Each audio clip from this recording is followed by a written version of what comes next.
Olá pessoal do IGTV da pós-graduação da UNA. Hoje nós vamos falar de um assunto muito polêmico, mas muito importante na atualidade, que é a tecnologia e a educação. E para isso nosso convidado especial é o professor Thierry, que apresenta para a gente, fala um pouquinho da sua trajetória, Thierry. Olá pessoal, meu nome é Thierry, eu trabalho com educação há muito tempo, né? Tenho mais de 20 anos na área de educação, principalmente trabalhando com tecnologia. E a gente vai falar aqui de tecnologia na educação, é um assunto que é muito pertinente. As pessoas têm uma certa dificuldade, às vezes, de entender qual que é o papel da tecnologia na educação, mas entendem que é necessário. Então, a gente está precisando aí, cada vez mais de profissionais que entendam essa participação da tecnologia aí dentro do ambiente educacional. Nós temos, Thierry, nos cursos de pós-graduação na área da educação da UNA, todos eles têm uma disciplina que vai discutir tecnologia. E aí a gente tem dois viés, né? A gente tem o gestor, que é para ele de extrema importância discutir tecnologia, transformação digital para um gestor da área da educação, e a gente tem os professores que estão vivenciando o grande desafio que os alunos hoje são tecnológicos. Como que a gente pode trabalhar com isso na pós-graduação? Bom, na pós-graduação a gente tem que entender que às vezes a tecnologia é jogada para as pessoas de uma forma que tem que executar, tem que fazer, e ninguém mostra como faz, né? E nem por que faz e por que está utilizando. Então, para o lado do gestor, ele tem que entender que a tecnologia tem que ser utilizada para ganhar, né, algum valor para aquele curso, para melhorar o aprendizado, para fazer uma relação mais próxima com a família e os professores da escola. E do lado do professor, o aluno já vem formado já numa geração que está acostumada com tecnologia. E aí o professor distanciar dessa pessoa que já está digitalmente inserida, ela cria uma barreira, cria um conflito de interesses aí. Então, utilizando a tecnologia nesse caso, é potencializar o aprendizado. Deixar, por exemplo, um conteúdo mais dinâmico, apresentar novas perspectivas sobre o mesmo assunto, criar formas de compartilhamento. Criar interesse e engajamento do aluno, né? A gente vê que eu conheço alguns softwares que foram criados para auxiliar no processo de alfabetização, no processo de crianças com dificuldades de aprendizagem. Hoje a gente tem algumas barreiras. Como que você vê isso? Hoje o grande dificultador que a gente vê na área de educação é aquele profissional que vem com um background, né, uma carreira muito voltada para a TI e tem pouca bagagem na sala de aula, tem dificuldade às vezes de fazer pedagogicamente a entrega de algum conteúdo. E a gente vê o pessoal que tem, às vezes, o conhecimento, no caso os professores vêm com toda a bagagem pedagógica, mas ainda tem um distanciamento a respeito da tecnologia.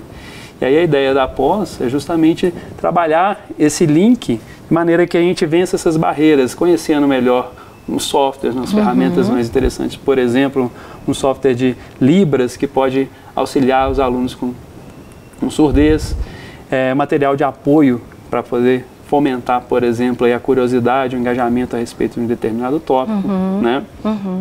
Inclusive para o envolvimento desses alunos em trabalhos em grupos e outras ferramentas mais simples, né? Hoje em dia a gente tem aquela dificuldade a respeito de segurança, né? E aí é importante saber utilizar, vou utilizar aquela ferramenta de bate-papo só para poder fazer o social. Não, nós vamos utilizar para construir o trabalho, trabalhar em equipe, liberdade para criar, para desenvolver e entregar produtos mais próximos aí da vivência. Da realidade dos alunos. Muito bom.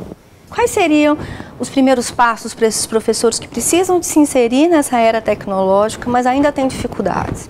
Bom, a primeira preocupação é conhecer o que a gente tem disponível, né? Então, saber qual que é o leque das tecnologias disponíveis, o que cada um contribui, como que contribui.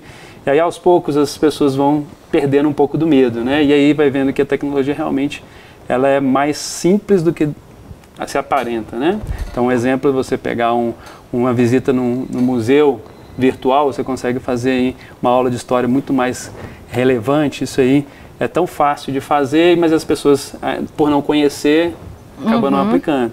A ideia depois que você tenha essa vivência de quais são essas ferramentas é descobrir o que a juventude ou o que os seus alunos utilizam. Vamos pegar um exemplo, quando eu trabalho com projetos, alguns alunos reportam a dificuldade de utilizar os próprios meios de comunicação, esses aplicativos de comunicação tradicionais. E aí um dos alunos veio a minha pessoa e falou assim, eu preciso melhorar essa comunicação, eu posso utilizar um bate-papo que eu uso para jogar videogame? Eu falei, claro. E aí a partir daí fluiu a comunicação no grupo, e aí desde então eu sempre recomendo os meus alunos utilizar esse bate-papo aí, que é onde que eles conversam, onde que eles utilizam. Então saber onde os alunos estão também é importante. A gente fala muito na pós de estar conectados, né? Então a gente precisa também estar conectado com a realidade do nosso aluno, a gente precisa estar conectado com a nova realidade virtual, porque como você disse, tem várias ferramentas gratuitas, de fácil acesso, que possibilitam uma sala de aula mais integrada, uma sala de aula mais divertida, uma sala de aula mais engajada por essa juventude. Sim, e aí você consegue colocar o aluno como o centro do seu processo de aprendizado, né? E ele vai utilizar essa ferramenta para potencializar esse aprendizado. Então, se você colocar esse papel ativo nele, que é o que a gente busca lá na pós, né? Metodologias ativas, o aluno no centro, a tecnologia vai ser um elemento que vai potencializar e não uma barreira, como está sido divulgado, algumas pessoas percebem. Tenho certeza, Thierry, que os professores, ao buscar a pós-graduação na área de educação da UNA, terão ferramentas e vão discutir muito sobre a tecnologia, a importância da tecnologia, desde o diagnóstico, as questões de aprendizagem, também para os gestores que podem utilizar disso no seu dia a dia na gestão educacional. Então fique ligado aí no nosso IGTV, a gente sempre tem conteúdos, a gente está sempre discutindo com os professores e aproveite também para poder se inscrever na pós-graduação da UNA.